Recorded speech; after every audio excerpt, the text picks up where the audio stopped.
Hello, guys. Thank you so much for joining us. And we'll be soon starting up with the session in next 2-3 minutes as we are waiting for more people to join us in the live. Thank you for waiting.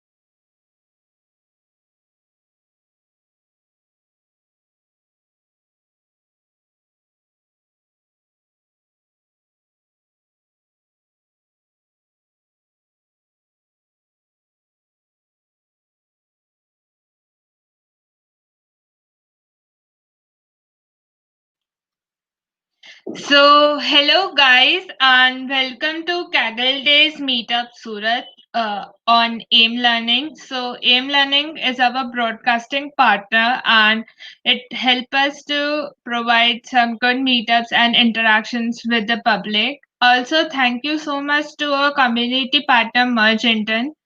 Merge Intern helps to provide internships and connect students to the companies and the startup. I'll be sharing the links of everyone in the comments and the description box after the session gets over. So, good morning and welcome to today's meetup with Tanul. So, Tanul is a NLP geek. He loves to play with text data a lot and he likes to implement and search a lot with the text data. He is working in NLP and he's working on Kaggle as well. So welcome Tanul to the meeting.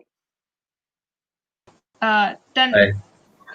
Hi, I hope you are doing good and I hope you will have a very good session ahead with us today. So, I hand over the session to you now. And people, for more updates about the meetup, please share the channel and subscribe to it for the more upcoming videos. Channel up to you now. Yeah. Hi everyone. Thanks Manpreet for inviting me here, and thanks to everyone who have tuned in right now. Today I'll be taking a session on introduction to natural language processing. As Manpreet mentioned, I love natural language processing and I love to do cool stuff with it. And I get asked this question a lot: how to get started with natural language processing and how to build your portfolio right, and what were the steps that I took to learn natural language processing. So I thought this would be a good topic to begin with. So I'll be going through the pathway which I took for learning natural language processing. It is more of a pathway rather than an explanatory video on a specific topic. I'll not be going into much depths, but yeah, I'll explain on how you can approach and what is the best way of learning natural language processing. Before we begin, I would like to tell you something about myself so you decide whether it is good to listen to me. So I am a Kaggle competitions expert.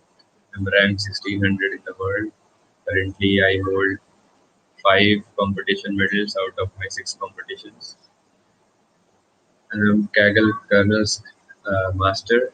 I am ranked 17th in the world, and I have got 7 gold medals there. So that are some achievements which I have made.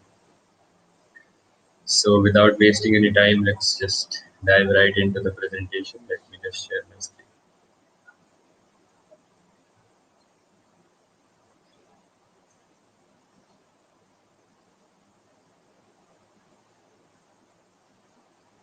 So I hope my screen is visible now.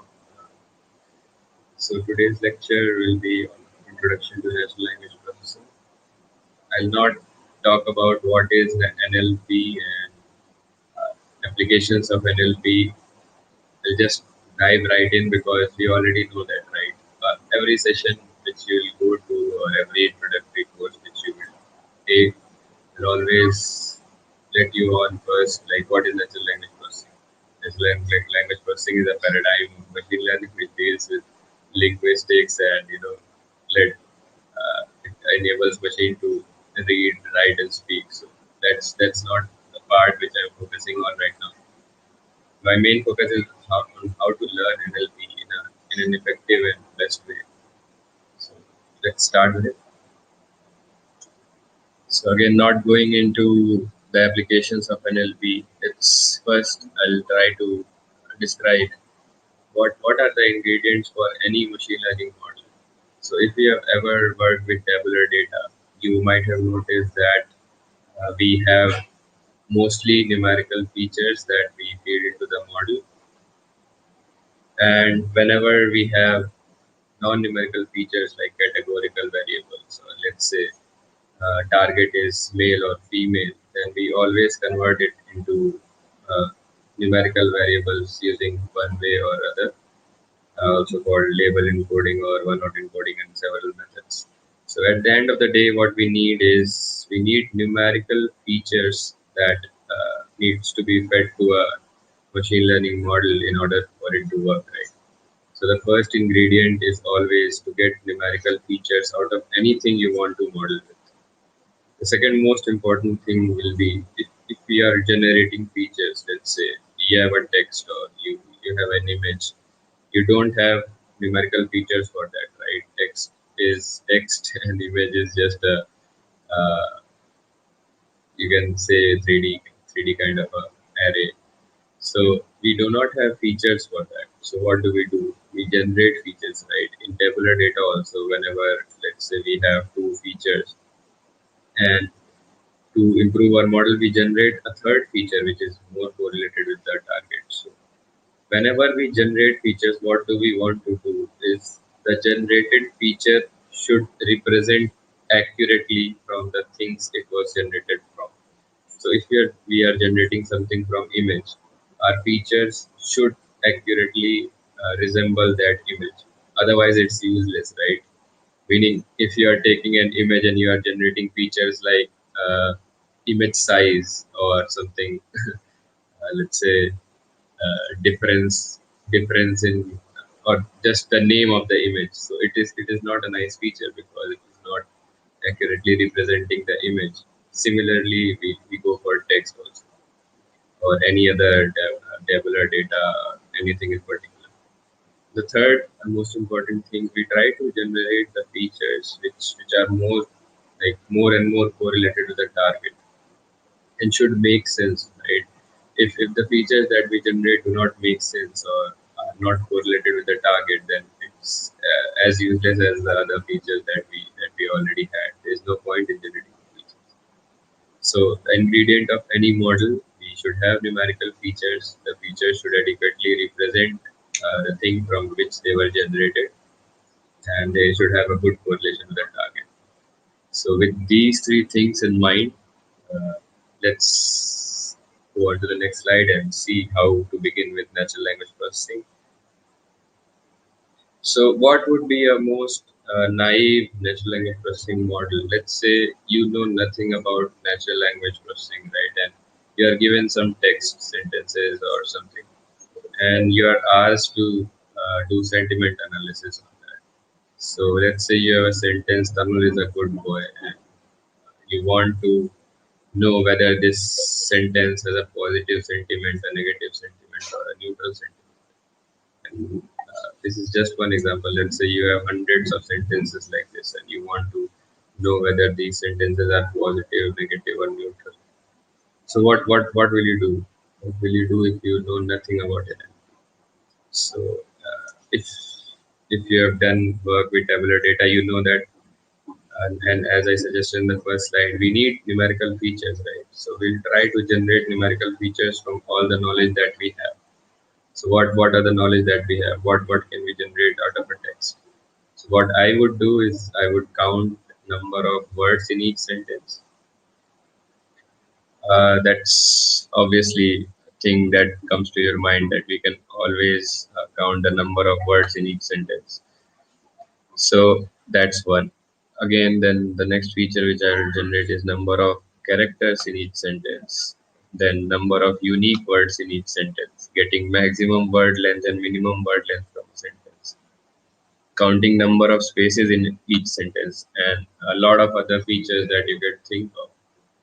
So these are the now your text is converted into numerical representation, and you have tried your best to capture what the text information holds.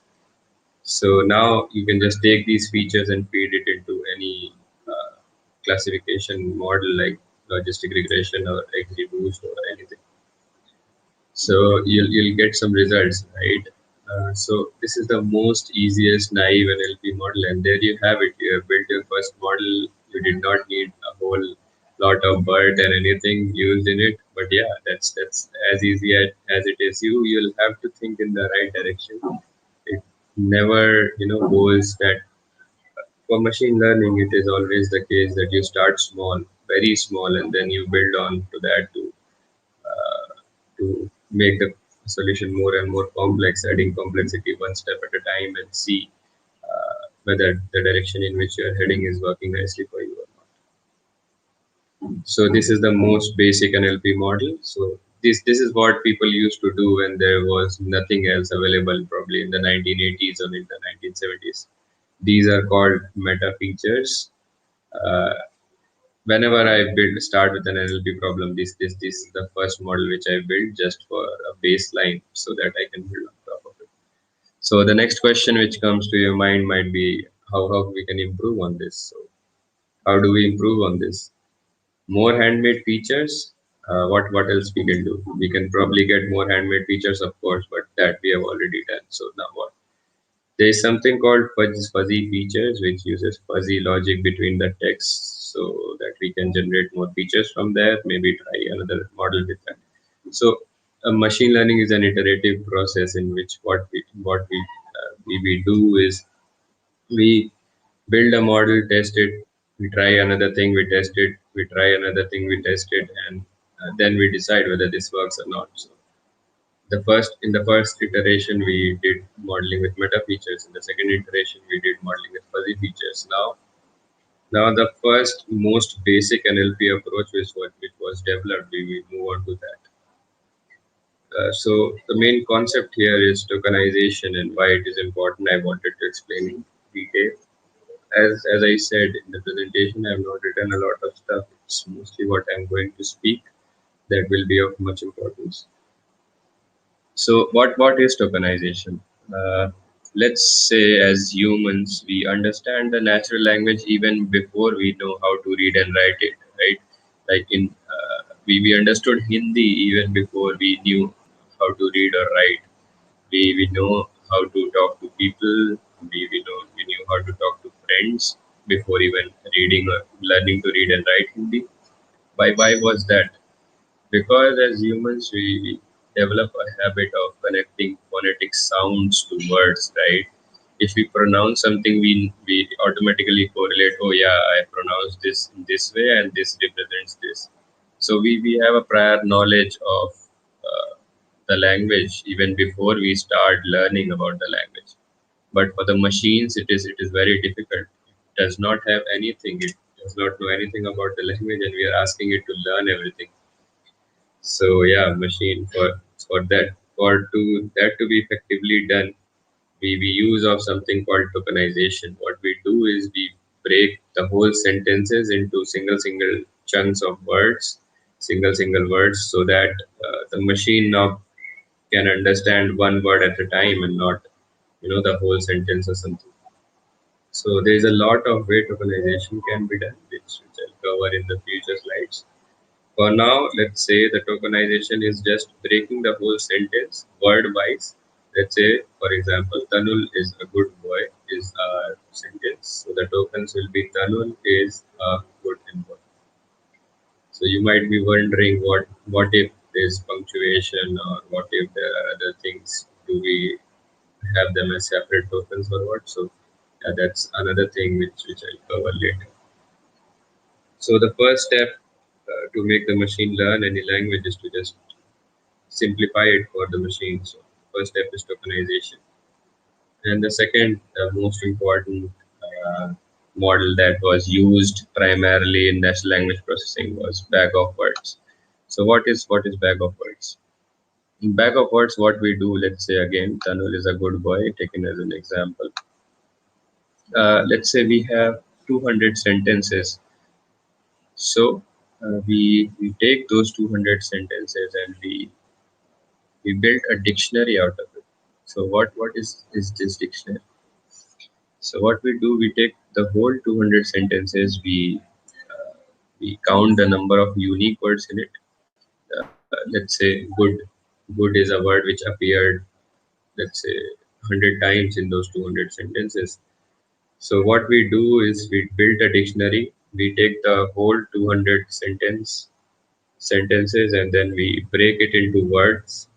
We count the number of occurrence of each word and then we build a dictionary out of it in ascending order. So that's the first thing that we do. Now what is count vectorizer? So in count vectorizer, uh, let's say we are going to represent a text, a sentence into a numerical form, right? We want the text to be represented as a numerical feature and be as close to the text as possible. So Tanul is a good boy. So in this, Tanul appears once, and good appears once, also boy appears once. So we give all those words one, one, one, and all the other words in the dictionary which we built earlier, we give them zero. So for every text, the number of features is the number of words in the dictionary, right? The dictionary which we have built from all the 200 sentences. So let's say the dictionary size is 200 words. 200, I'm not able to write it here. So let's say the dictionary size for all the words is 200, and then we have a single sentence. So for that single sentence, the number of features will be 200. Only there will be ones at 4 places and zeros at all the other 196 places, right? So for every text in this corpus, like for every sentence in the 200 sentences that we have, every sentence will have 200 features. Only only at some places there will be ones and other places it will be zeros. So that is the basic of count vectorizer. What it does is it counts the number of times a word appeared in a sentence. So when we pass it through a classification algorithm or a model, the model knows, okay, so this word appeared in this sentence and this word appeared in this sentence. So yeah, this sentence should be positive and this sentence should be negative. It learns, and this is a much better representation of text than the features that we generated earlier, right? So that's one thing. So what's the problem with this approach, and why do people move discover TF-IDF? So there is a thing called stop words, right? A and the stop words are basically the words which appear too often in a sentence, right? Like articles and pronouns, they appear very often and do not contain that significant amount of meaning. So if a word is unique to a sentence, then it's most likely to tell the model that this word is unique and this sentence might belong to this class. So unique words might have a greater value and might be a great identifier so as to classification rather than words which are common, because common words appear in every sentence and we don't have anything, like the model won't learn anything because it sees the word to be appearing in all the sentences. Whereas for unique words, they appear only in specific sentences. So model knows, okay, so this is the sentence which was positive and this is the unique word which appears whenever there is a positive sentence. So what do we want to do? We want that the most common or the frequent words to have less weights and not the value ones, and we want the most common words to have less weights, right? More common words should have less weights, and the unique words should have a lot of weight, so that the model knows that this has been given a more weight. So TF-IDF is term frequency inverse document frequency. Term frequency as before, we take out let's say, for example, Tanul is a good boy. I'll write it down for better understanding. I'm just speaking. So let's say T represents Tanul is uh,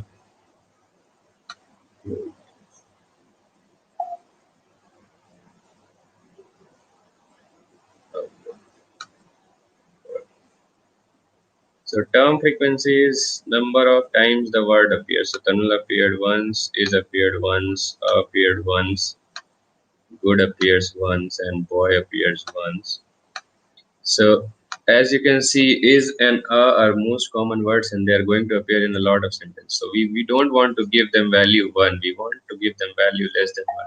Whereas Tanul and good and boy might appear in less sentences, and might be, especially good, might be unique to a specific type of sentence. So we want to give them more weight. So what do we do? So we multiply this term frequency 1 into inverse of document frequency. So what is document frequency? Document frequency is the number of documents in which this word appears. So let's say good appears in 10 documents out of the 200 documents. So the document frequency will be 10 by 200, right? Why do we multiply with the inverse? So we want the unique words to have high weights, right? So the unique words will have less document frequency. So if we want to increase their weight, then we'll have to multiply the inverse, right? Because it is a smaller number. It's just maths, nothing else. So if you understand with that viewpoint, you'll never forget the things, and you'll have a great understanding. And for the common words, it will have a high document frequency. So the inverse will be, less than 1, and the weights will be smaller for those words. So it's just maths. For the real implementation, they do something different. They take the log and things. You should be sure to have, read articles about these things. The reason I'm explaining it is because I want you to learn the NLP in the specific order in which I'm telling you, just one by one, like a story, because then only you can have it in your mind. So TF-IDF is just that. Be sure to read an article about it. You'll understand it a lot better. So now everything feels good, right? We have solved the problem. We have solved the, we have much better representation of text. We have solved the problem of unique words representation. We have solved the problem of language learning because of the tokenization. So what the problems do we have now? Let's have a look. So as said, when we have 200 sentences, a vocabulary dictionary can be as long as 200 words or more than 200 words, depending upon. And we can also have n-grams. So what is n-grams?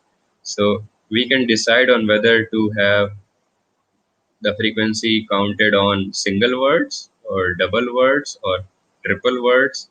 So let's say Tanul is a good boy can be tokenized as Tanul is good boy, and also tokenized as Tanul is good boy. So that is n-gram equal to 2. Similarly, we can have triplets. So Tanul is a good boy. So what? So that increases the vocab size even more. So that's a big problem which the newer models like BERT have effectively effectively solved because of the new tokenization algorithms.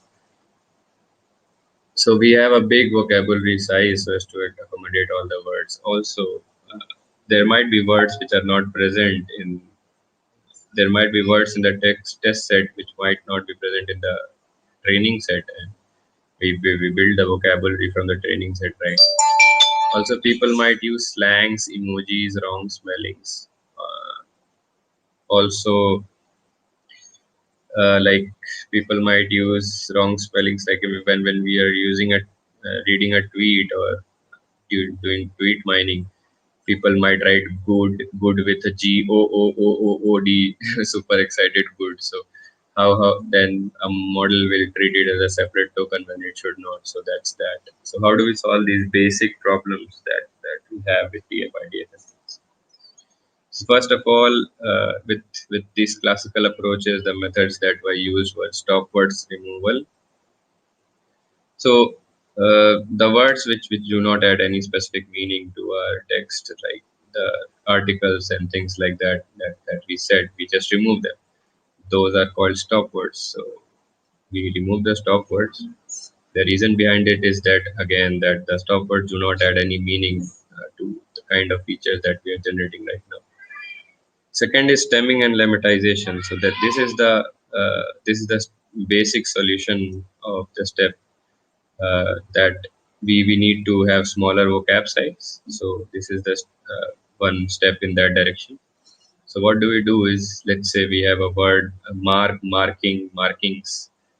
So these three typically have the same meaning, and these go on to be derived from the same root, which is mark, right? So we do not have to have three words in the vocabulary for marks, mark, and marking. We can have a single word, mark, because again, it is not adding any special meaning to that. So this chopping off of words to root words is called stemming. The problem with stemming was, like, it can sometimes stem words to different meaning words, because it just stems to the root. And sometimes also the stemmed word might not even have a like, might not even be a word, right? So that was the problem with stemming. So people also developed something called lemmatization. What lemmatization does, it's same as stemming. We take the word to the root word, but we take care that it's a word, it's a valid word in English dictionary, and it has a specific meaning behind it. So this solves that problem. So again, now, since we are using this classical approach, we will have to hand pick and handle the slangs and emojis, right? We need to remove the emojis and we need to collect the slangs ourselves. Also, the spelling correction, wherever the spelling is wrong, we need to do that ourselves, and the weird spaces and everything. So the problem with these classical machine learning NLP approaches were, we need to do a lot of pre-processing in order to get that text to be useful for the machine learning model, or to remove a lot of noise and everything from the text and the signal which is going into the model. So these pre-processing techniques were used to solve these problems. So yeah, okay. So everything seemed quite good till here. So why do we needed new approaches, right? Why the machine learning community thought, okay, we can do better. So the reasons, again, you can now probably understand is, whenever you speak, write, or read a sentence, you always you cannot understand a sentence if you're not reading it from the beginning, right? If you just open a book and start reading from the middle, you will understand nothing. So natural language always have information present in the sequence, and the positioning of word is very important. So in a sentence, the word positioning is very important, whereas in the previous approaches which we have seen till up till now, the this sequence information was not taken into account, and they were just taking the words and their frequencies. So that's the first most big, that is the biggest drawback of the classical approaches. The second one is, we are not doing anything about the words. Let's say we have to detect sarcasm, we won't be able to detect it from the previous machine learning approaches, right? Because we don't, the model doesn't even know the meaning of the word. So how can it detect that? So that's another problem. Also, many languages might be complex and cannot be even tokenized properly, like German or any other language. So that is another problem. So what, well, what do we do now? We try to improve everything. So what do we do now? So scientists just said, hold my coffee, and they came up with the solutions. So solution were word embeddings, RNNs, LSTMs, GRUs. So they said, like, wait, I'm coming to the rescue. So what are word embeddings? Word embeddings, let's say, we want to represent a word with a vector in space. Right? Basically, whenever we feed a tabular model, we feed a tabular data in a model, it's just vectors, right? Vectors of features. So let's say we want to represent a word, let's say rescue itself. We want to represent this word as a numerical features. So why not represent this word as a vector, right? Vector with some dimensions, and uh, we can learn these vectors such that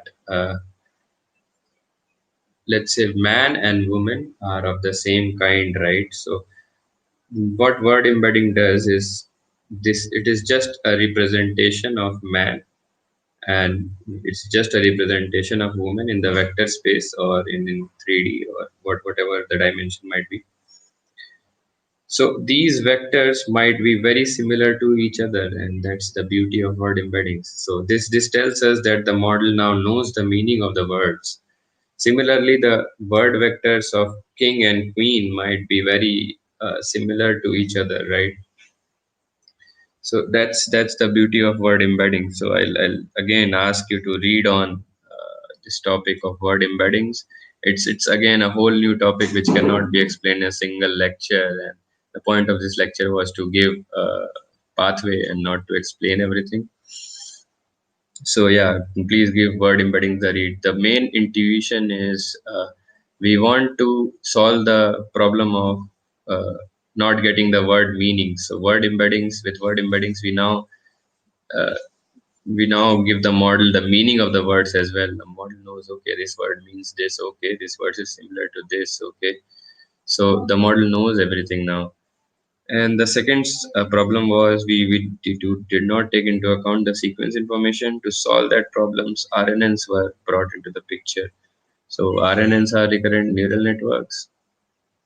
Yeah, neural networks solve is the big thing, and they solve everything.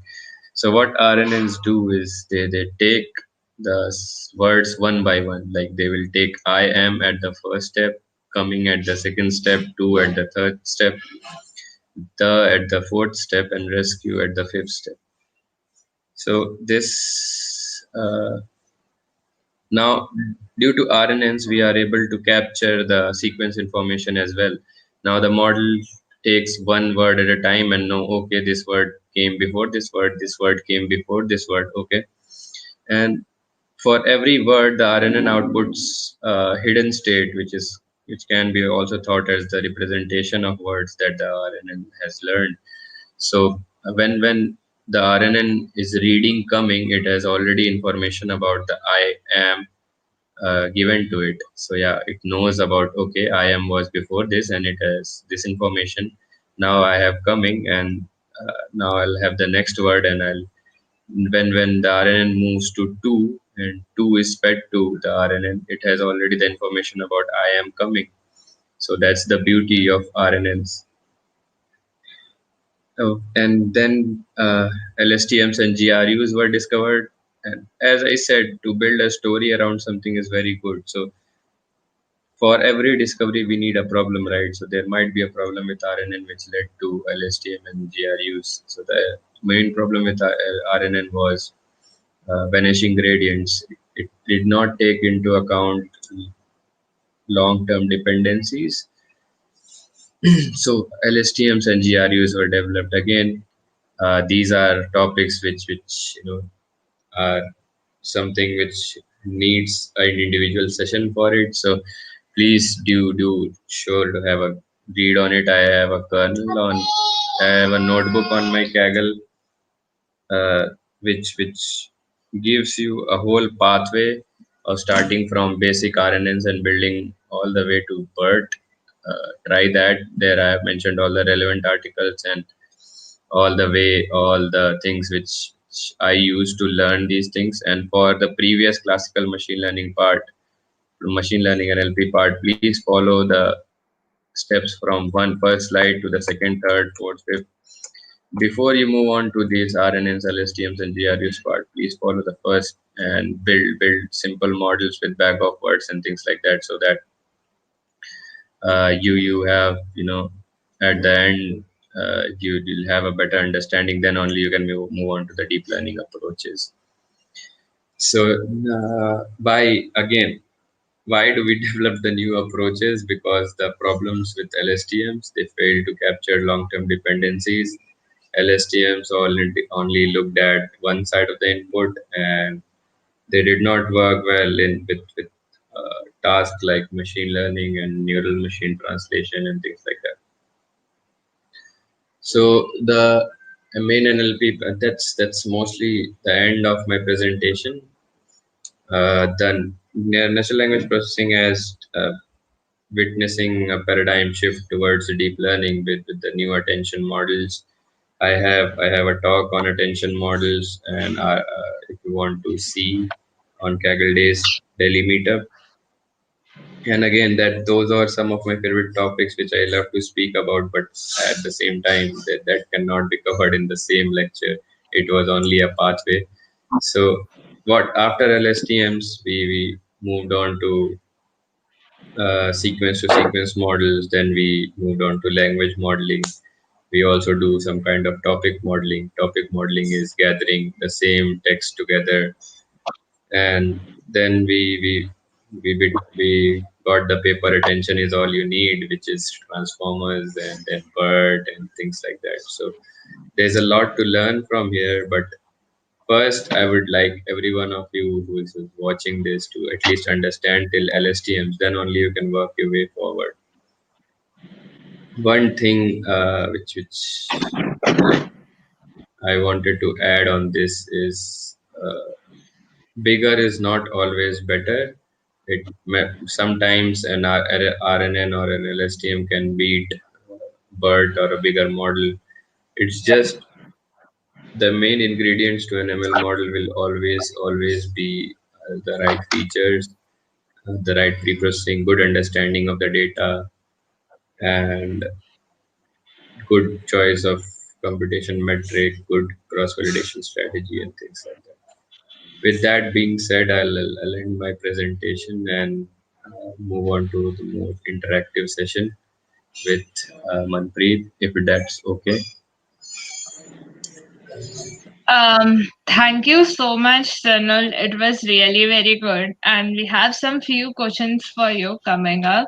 But before we go ahead with your questions, I just want to share some things like with my viewers regarding. So we'll be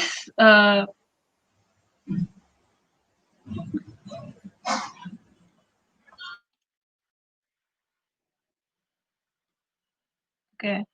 So we are soon coming up with a new series on AIM Learning, which will be all about mentorship from very good people who are into data science. And so, if you really want to get mentored and know about it, this is gonna be launching on 25th of August. All about information is going to be coming about it soon on it. And the next thing that we are soon coming up with is a talk by Denny Ma. He's the founder and CEO of Sydney Data Science in Australia, and he'll be giving his talk on 29th August on from 6:30 to 8 p.m. So I hope you'll stay tuned to the channel and talk to him. And he even has Ask Denima session. So go ahead and follow him and stay tuned for this. Now, Tanul, like I have a lot of questions for you coming up, so I hope you are ready to answer them. Yeah, I'll be glad to answer. So, as yeah, so recently you posted on LinkedIn, like I've been inactive on LinkedIn for a lot of time because you were preparing for your interviews. So Yeah. I want to know like what was that is data success really play a very important part, or you have to do competitive coding along with data science to get into data science roles, or how like a beginner who is graduating in 2021 should work for the roles he want to apply in data science, or how difficult it is to get into the data science role as a person, like as a fresher? It's very very difficult as a question. Very like I cannot emphasize much enough on this. It's very difficult to get into data science as a fresher. But the first job to get a first job is always difficult, right? Be it anything. Yeah. So, like I said, like I always say, uh, getting an interview and cracking an interview is a whole different, it's a big different, uh, getting an interview, you will have to do projects, you'll have to do Kaggle, you will have to build a good portfolio, you'll have to get yourself noticed. Because let's be honest, there are a lot of people doing data science, and like, we can't blame the recruiters. There are lot of people, and there are people who are very good and better than you at the same time. So you got to excel. You will have to uh, you'll have to work hard to get an interview. But the story does not end there. After getting the interview, cracking the interview is a whole different ball game. Like in my first interview, I got trashed. I got trashed badly. I was not able to answer, like, out of the test 10 questions, I answered only one because I knew nothing about the theory, and that's not good. As like I always say, there's roles like that the information which you should have will always depend on the roles you are applying for. Let's say a startup contacts you, and the startup might hire you just because of data science skills, because they might need you there. A startup might not hire you because you are very good at data science, but they need a lot of diverse skills. Because a startup, like, as the startup is a, you know Yeah. startup is just growing, they need things done by a single person, and they do not have a lot of resources to teach you. So they need someone who has already some experience, or is a great learner. So things might not work out there, but that doesn't mean you do not know data science, or that doesn't mean that you're lacking some skills. It's just that single core machine learning or core data science skills will not help you in the long run, ever, like ever. One wise man told me, if you are not able to deploy a model in production, you are already a liability to a company. That's particularly true. Why will a company hire you if you can build a model but cannot push the model in production? What use are to him? I mean, he does not have to win a Kaggle competition, right? He has to make his company work. So you'll have to do that. At the same time, I like data structures and algorithms are important. Will always be important, because you should be aware that this is a advanced computer science topic, which you are going to dive into. For simple roles like data science roles, yeah, data associate roles, and in service based companies, you'll do good with data science and production type of things. But for big companies like Amazon or Microsoft or Google or Apple, your dream companies, there will always be a first coding round. So you cannot, just run from it. Oh, I am from mechanical engineering, I can't do that. So that won't get you a job. They'll say, if you Okay. can't do that, then just go search and somewhere else. So that's that. And that being said, So, you do not need to be an expert in competitive programming. You just need to know the basics. okay. So, how did contributing to Kaggle change in your way you see data science, and how, like, after contributing to Kaggle, how things changed in your career path for the data science? Or was it you very interested and just Kaggle came and that gave you a push to go in more into data science? So I'll tell you an honest answer, and I love telling this.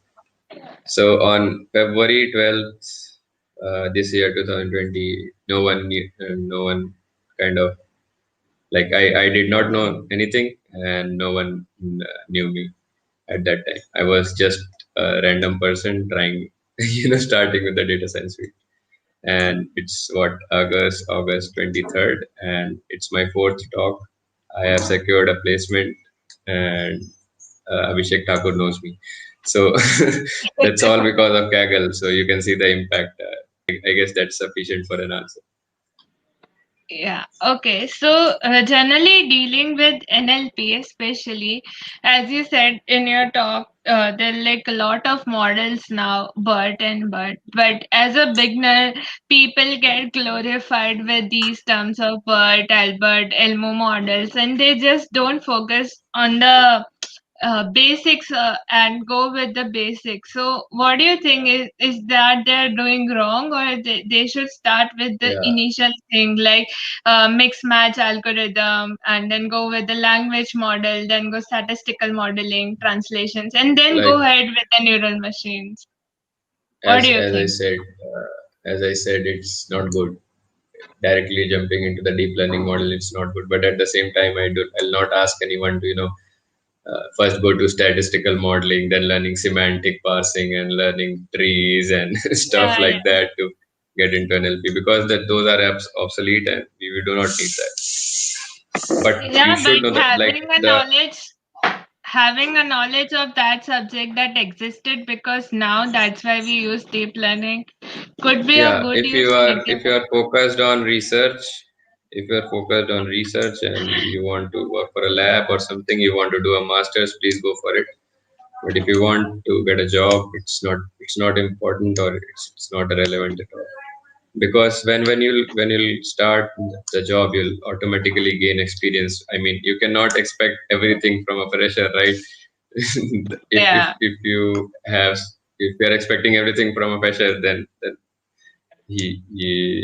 why not hire a master or something else, like.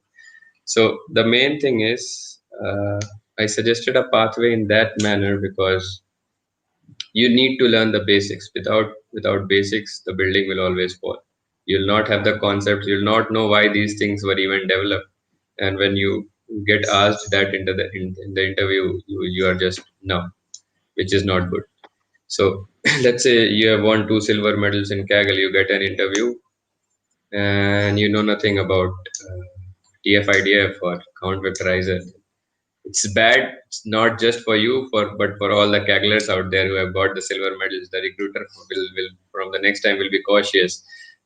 It's that he'll see a resume with two Kaggle silver medals, but he'll not pick that person because he had a bad experience with the other person. So getting a medal and getting an interview is one thing, but you should always take care of that you are prepared for an interview.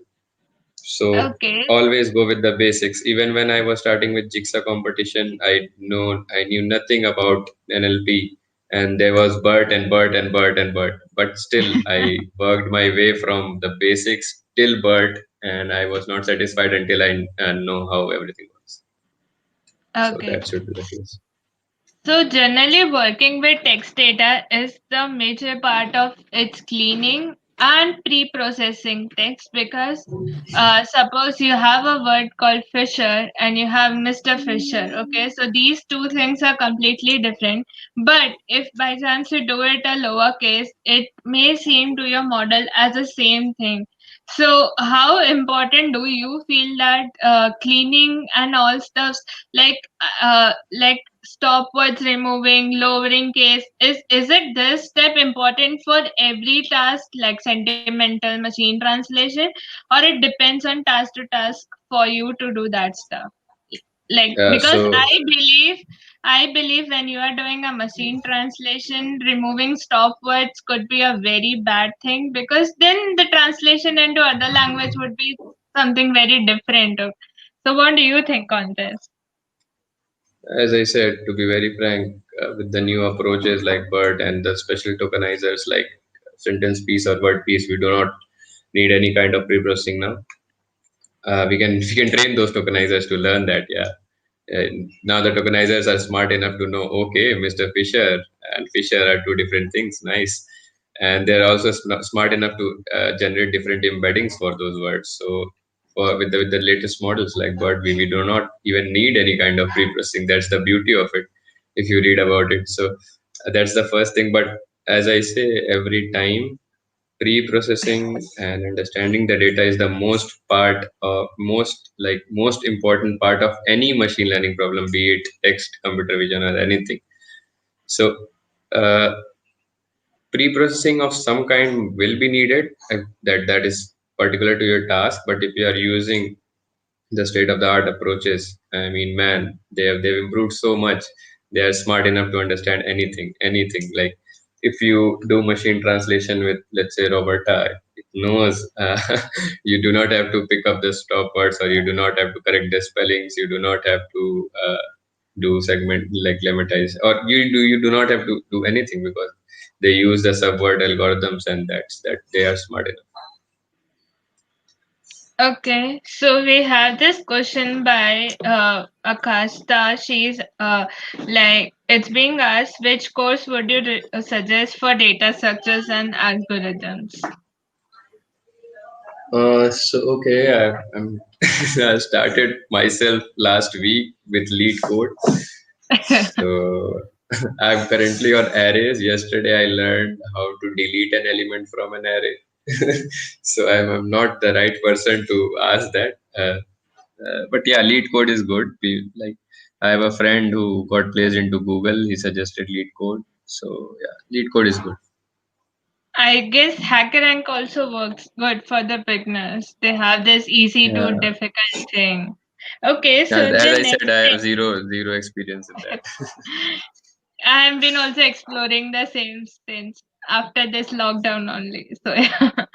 Okay, so like there's now hype about chatbots in NLP, and people think chatbots is one of the applications in NLP, but like there are many other applications. So how do you define that different? Like just one thing being the application being popularized, but people uh, don't know that there exists many more applications of it of NLP. So, what is your thoughts on it? Like, So that's been one of the things that really disappoint me. That this was the reason I started. I wanted to do cool projects and show the world that, hey, come on, computer vision is not the thing that can do a lot of stuff. Just because it can, make a car run without a driver, that doesn't mean NLP is not cool. So chatbot is like uh, the stereotyped with hype, NLP. I don't know why. So that is like, NLP is so useful in anything. Let's say image captioning. How do you do image captioning without NLP? Tell me that. yeah, Like, in for Made with ML, we were working on a problem to generate an image from a text. So how do you do that without NLP? Uh, yeah, in build while building a chat box, you first you do intent classification, then you try to yeah, figure out what the person is asking. There are a lot of steps to chatbot. How do you do that? So this is the only the first thing. People are doing financial data modeling. They are using, let's say, there's an article about something about the stock prices. They are mining that data to use to predict the stock price for for a difference of, let's say, 4 milliseconds. How the people are doing that? So NLP has wide range of applications. You can't yeah, imagine, same as computer vision. So let's not limit it to just chatbots. yeah. Chatbots have been Like, hyped because Rasa has made it easy to build chatbots. That's all. yeah. So, like the simplest application that we use called auto correction is also a mix match, like sorry, minimum edit distance algorithm in NLP we use just to go from the source word to the target word. So, I guess that also is a part of NLP, very small part, but yeah, a part of NLP algorithm. So, next is, what is one thing that you would advise yourself when you was like, uh, if you get a chance and you would say something to your beginner self that if you could start this in a better way, it would have been impacted in a different way. Well, for me, the journey has been magical. Uh, I don't think I could have had a better start, or I could have had a better journey. The only thing I had regrets about was I thought that I was prepared for interviews, but I did not know anything about the theory. Another thing I want is I wanted to tell my beginner self that yeah, please learn the data structures also. You can't run from them. Like I always used to say, why do we need data structures? I'll go for data science. I'm a data scientist. No, but you need that. So that's one thing. Other than that, I think I have done pretty well. I hope so that it goes well. I'm still exploring NLP. I don't know a lot of stuff. I'm exploring the basics, like the basics, trying to implement transformers from scratch and a lot of things. So, yeah, there's still a lot of learning left, and I guess it will take me uh, an year long, so that I can say with confidence that I am an NLP expert. But before that, I'm just a noob. I guess it doesn't take an year, but it's an evolving study because in the field of data science or any field, there's continuously papers coming, new things developing, and each day you'll see new things coming. So I think it's a continuous process for every person in data science, a continuous learning. Well, we have a question for you. Want to know the approach to go to develop a classification model on text data scenario. The scenario is customers come into the chat. The last questions, our chat support people answer their questions. I want to build a classification model to find what they're talking about. So should I consider both text from customer and the chat support person combine together to build a model, or can you suggest some approach? Yeah, so it's a big question. I'll have to read about it. Please text me on Yeah, LinkedIn. I'll probably it's. I hope you can reply see you the back. comment screen. So it's on the comment screen if you can see. Okay, Okay. okay.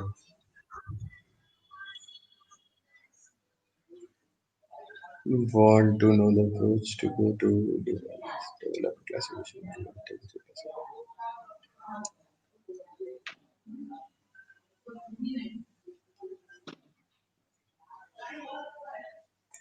Yeah, so it's like more of an intent classification as we were talking about. Yeah, so like you have the customer, you want to know what they're asking about. So it's not like you can call it a classification, but it's more of an intent classification type of thing. Okay. You can do it again with you can start with the simple approach as I told you, and then build on to the bigger things. Again, that is No. something which if you can text me if you Yeah. can text me on LinkedIn, I'll provide a detailed answer to it. Yeah. So people, you can connect to him on LinkedIn.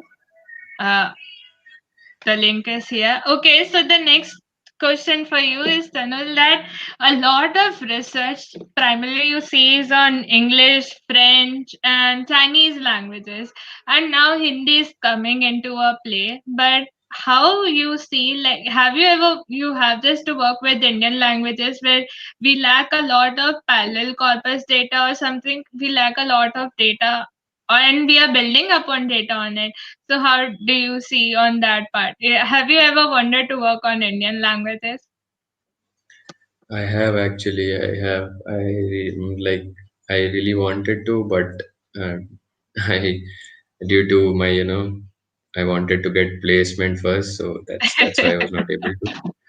Uh, Uh, it's really, uh, it's really sad for me, to not see corpuses on Indian language. I mean, we have only one data set right from IT Bombay, that too on Hindi, and not on other yeah, languages. So but it's I guess very difficult. yeah, but I guess now people are open sourcing their data sets on different languages, and Yeah, I saw yeah. one Kannada data set and translated to Hindi. Okay, So so I, last question. in the Yeah, future, I last plan to two. work on that. Yeah. So last two questions for you. Why do we just consider the diagrams and trigrams when we are building a language model and not foregrounds and firegrounds? And the last, Yeah, yeah, and after please. that, like tell you the two questions and you can answer them together. And this last question is, uh, why would you prefer doing lemmatization over stemming, and how these are very different from each other? So these are the top questions asked in interviews. So it feels like interview already. So the first question was, uh, what? Can you Why repeat would it you again? prefer using bigrams and diagrams Yeah, over? yeah, yeah. Obviously, yeah. That's the most, most asked, one of the most asked questions in interviews. So, uh, let's say when we are going from trigrams to 4 grams or 5 grams and something like that, we are adding complexity to the model, right? But if we add complexity, that that makes the model better, that is okay. But what kind of a meaning are we going to capture from a 4 gram or a 5 gram? it Let's say, if a sentence is only four words long, we are capturing the whole sentence. What's the use of it? So we are adding unnecessary complexity to the model when adding trigrams or 4 grams, even trigrams also. So the basic intuition behind is when we take 4 words at a time, we are not adding anything relevant to a sentence. Let's say, even if we are sentence 15 sentences long, then also 4 gram won't help us, because it will have too many words at once, which individually could have made a lot more sense. Okay. So that's why we always go for unigram, bigram, and trigrams, because the model is small. You have a lot less complexity. You have easy to build solution, speed model. You have a speeded up system, things like that. And the Yeah. second question, which I got asked in almost every interview up till now, and is stemming and I like. lemmatization. And after answering this, I always tell people that, come on, it is out of, like, it's not used anymore. We are done with it. We are now into subword algorithms. Now we don't need it. So the Yeah. first thing is, as I told in the talk also, I'm not, Manpreet, can you go ahead and just give me an example of where Okay. stemming fails? Like, I do not remember, but yeah, if you Yeah, can so give me, then. see, yeah, so if you have a word called possibility, or suppose running, and suppose you have ran, okay, so stemming would treat it as ran only, but lemmatization would treat as run. So here it's make a difference, and when you're doing tasks like information retrieval and stuff, so converting using lemmatization would be helpful because you just need the information part of the text and you don't really need the actual words happening. So here that I think it makes a difference with it because stemming also doesn't make it a root word. also That's what I sometimes say. Also, sometimes stemming just changes the meaning of the word, like experimented, and there was a word which I cannot remember. So that the meaning of the word is completely changed, because stemming, what it does, it always comes down to the root, right? And when two words which have a totally different meaning, like, let's say, runner and running, can both will be stemmed to run. That's not good for us. So that's Yeah. where lemmatization works on top of stemming. So basically, it's just use cases where it totally depends on what problem you're going to solve. It's subjective. Okay. So we have a question from Ajay. So from where should I start? Consider me a no. So Ajay, probably you can call me and I'll let you know. He's just I my think friend. yeah, and I also like would say that people focus on mathematics parts of the things that is happening when you're implementing something in data science because mathematics as in self plays a very important role. And when you go for a good company's interviews, they won't ask you how that thing work, but then they'll ask you what are eigenvalues and eigenvectors and how that makes the principal component analysis, how mathematics, covariance, and all. So give a lot of time to mathematics itself because it's from my end.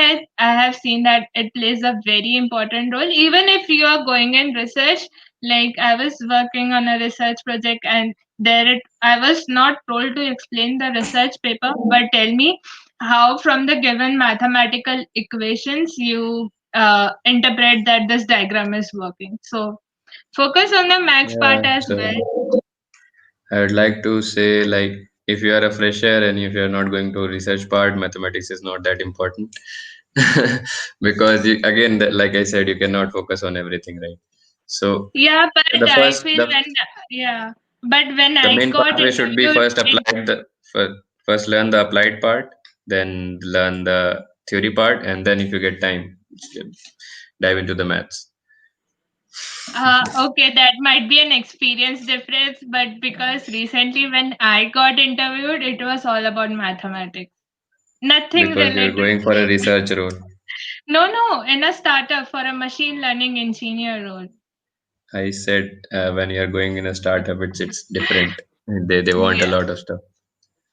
Even in companies like Microsoft and all, also they sometimes focus on your interview on these mathematical small concepts. Okay, it's okay. Let's not fight on this. It's up to the people's experience. And thank you so much, everyone, for joining us on today's session. I hope you had a very good session, and you can connect to and follow us on LinkedIn for more updates and connect to Tanul. I'll be linking his Kaggle and other details in the description box below after the webinar. And thank you so much. Happy weekend. Bye. Thank you. Bye bye.